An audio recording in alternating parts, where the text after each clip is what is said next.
Well, so does caffeine. So does alcohol. Yes, but I think there's a reason why people, I think quite generally, are affected a certain way when they have weed than when they have caffeine. Otherwise, we'd have caffeine instead of weed, right? They would I think make it's caffeine because illegal, right? They're not the same thing. They have different effects on people. just based on, I think weed will be legal, and just based on our momentum of how things have been in the past and why weed is illegal now, I think that plays a huge factor. Oh, on what? I'm simply saying that they affect people differently. That caffeine and weed But so does have McDonald's. two different effects. Okay, Yes, we but, are an ecosystem. But can you... Our body is an ecosystem. We don't know how we're going to react to a certain type of external stimuli. Sure, but not all stimuli are equal, right? They're all different. So the way that ice will affect you is not the same way McDonald's will affect you. We can say that all those things affect you. This microphone, your first word when you Sure. say that microphone, what is it? Dildo. And me, I'm like recording device. Wonderful. How? I mean, that was really the first There's a word big that popped in my disparity head. between our. Don't know, but there's. But that's not what that you big, because chose. you could have a dildo that records things. It's what you chose to vocally give it to the world. Is that a phone call? No. It's just the alarm telling me to get shit done. Oh, get shit done. God damn it. Okay, so you're openly gay, you're very sexual. Yes. You even admitted to me, knowing I'm very heterosexual, Yes. that you find me attractive. I will. Which I don't even Are you find uncomfortable with attractive. that? Not really. What if I told you I whack off to some of your pictures? Whoa. Would you be uncomfortable with that? I think that makes really good material for someone. It doesn't affect you in any No, way. not really. Not much affects me. Really? Because your voice has kind of gone high a little bit. I feel like it has. Maybe affected like, me, maybe a little bit 20%. shocked. Maybe No, you're no. shocked just a bit. I think that I acknowledge that you're trying to shock me. Okay? And maybe I'm like 20% shocked. Okay. But overall, I've heard worse. I've heard worse. About yourself. In general, about humans, I think it's different when it's personal. yeah, when it gets personal, it does get. That's why I got 20%. Okay. Yeah, sure. Right. Okay, but I'm privileged. Thank you. You're welcome. I can. If you'd like to be more, I can let you know when I'm doing it. Hey, it's happening. Oh, we'll let the world know. Happening, Brewski. Let the world. I'll send you a thank you. How about that when I go? Thank you. That was amazing. And I will write back. You're welcome, kind sir. You are a gentleman. That is really lovely. You're welcome, kind sir. You're a gentleman. Great. I look forward to our future interactions on that basis. Okay, so you're openly sexual, and Yes. you just openly share that with everyone, including myself. Kaz. And me, I just feel better as a person. Me, I'm going to take that, and when You it's a run with rainy it. day, I'm going to say, hey, Gabriel's compliments, come along, make me feel better. Absolutely. I'm happy to share that kind of information with people. And now I'm thinking, maybe I shouldn't be shirtless here. Should I have put on a shirt? Or is this candy to you? A little bit of candy. You're doing me a favor here. But if I you're think feeling you're welcome. uncomfortable, No. it won't make me feel weird if you put a t-shirt on. You just made me feel extra comfortable. Okay, great. I'm embracing. That's what I'm See, doing. gay people and straight people I'm just can if I'm coexist, offering even if one is attracted to the other and the other isn't. If I'm offering a nice thing towards someone, Yes. even though I'm not part of it, if you're not interrupting my life, happy to be part of it. Well, that's, Or not part of that's it. wonderful. I know what you meant. Yeah. Okay, so you're openly gay. Why are you so open about your sexuality? Do you feel like you've got to overcompensate over your suppression? Well, that's what people ask me, and I think people ask that question, take things for granted. They take for granted that they can kiss their girlfriend on the lips in public, that they can hold their girlfriend's hand in public, they can give them a hug, and they can talk about their girlfriend in public. It's not so So confronting so when gay people do that, it's like, so why do you need to rub that in my face? And it's like, I'd like to be able to take my sexuality for granted, like you do.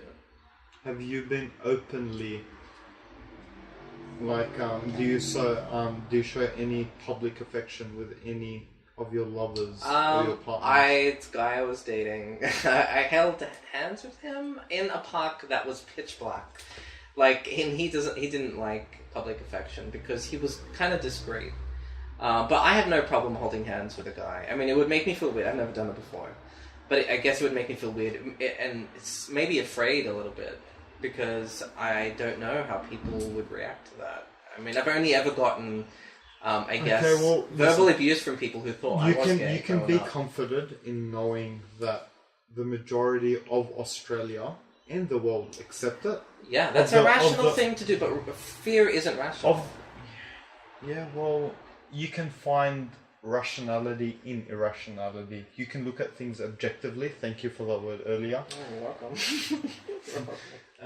And you can kind of look at things from an objective stance and maybe be more rational. I can try to do that. What I'm saying is it's difficult to do that when you are feeling paranoid or afraid. Right. It's difficult to access the rational part of your brain. I mean, you could do that in Newtown. You can do it probably in this area. Okay, so there's certain areas you can't do that. You can't do it in Bankstown. We're at the end of December 2017, borderline 2018. How old are you? We're in the same class. Are you 30? Yeah. Already? I'm 30 in October. I'm 30 next month, so I'm still in my 20s. Still in my goddamn 20s. Sorry. Don't say that in such a negative fashion. So wait, we're bordering. No, I want to stay in my 20s. Yeah, it doesn't even matter. We're decaying at an equal rate, or maybe me slightly faster than you, but it doesn't even matter.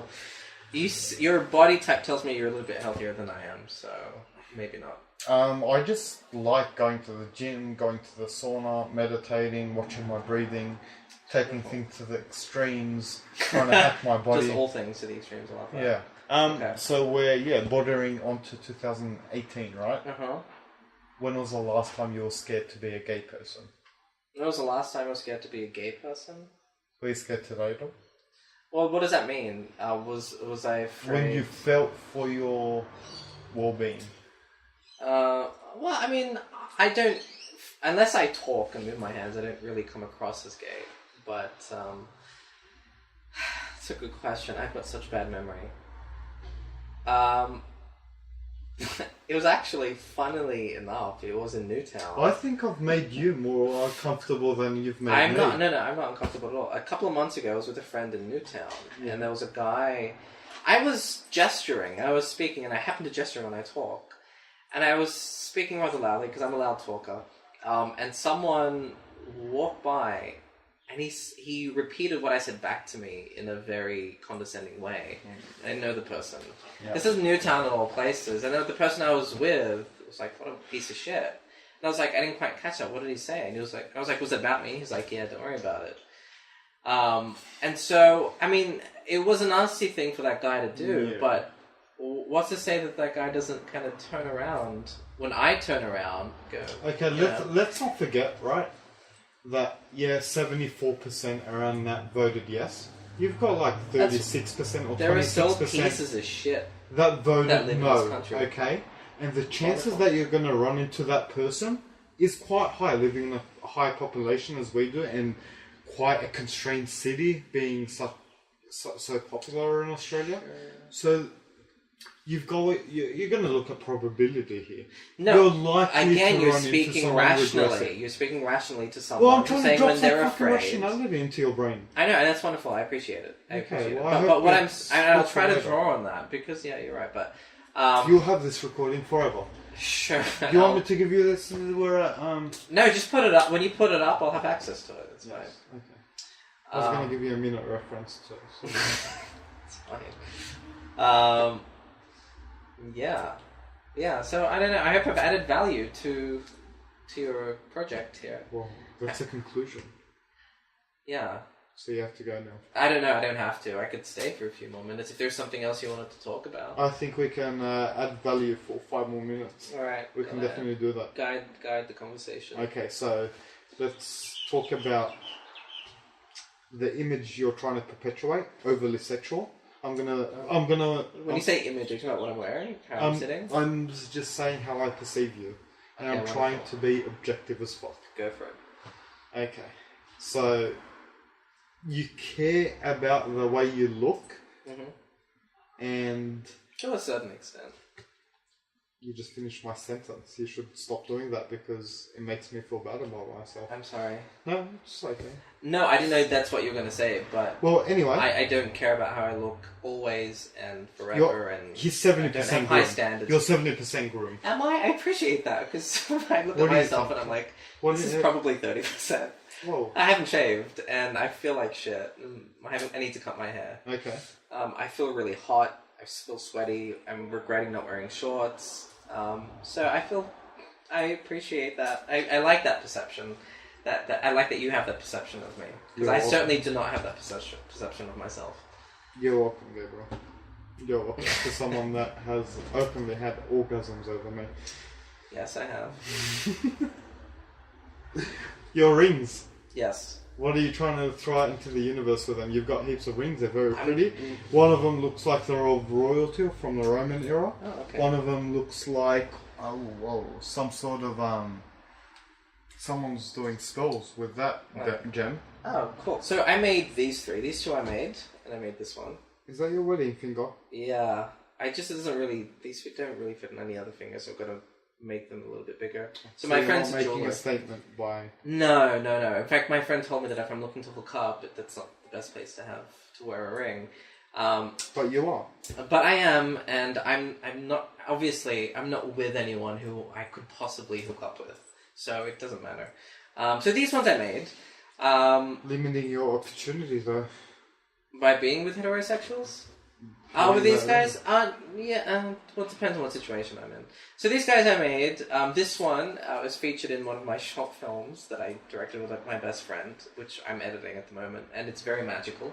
Did you say the URL later from your last short film? Or did we get interrupted? No, I think we mentioned underneath 2017. Yeah. Okay. I'm if you maybe put up... when you post it up, maybe post a link up, because I didn't even think there'll Matt be a link found in my reference thing.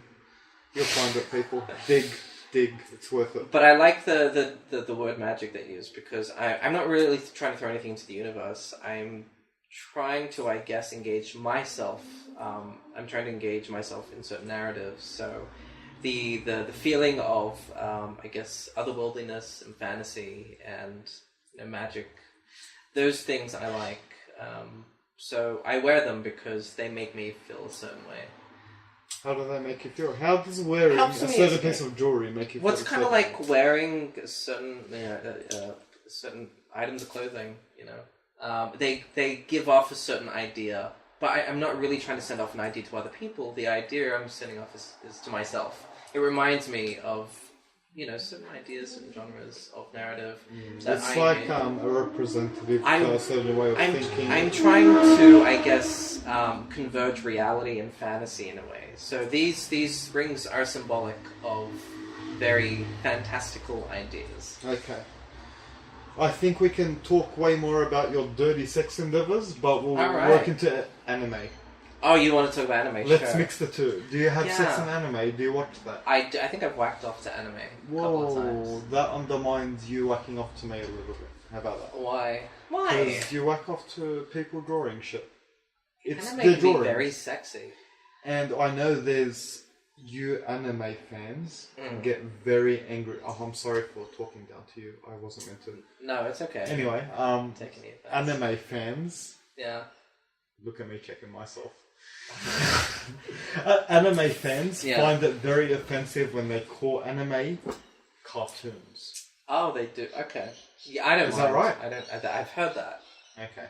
And there's I guess we can speak technically. Technically, they are cartoons. So I'm talking to a more general kind of population, Harry Potter fans. Okay. Anime, you have yourself in 4 categories. Do we? Oh, am I misinformed? Well, finish your sentence. I keep interrupting. So you know how there's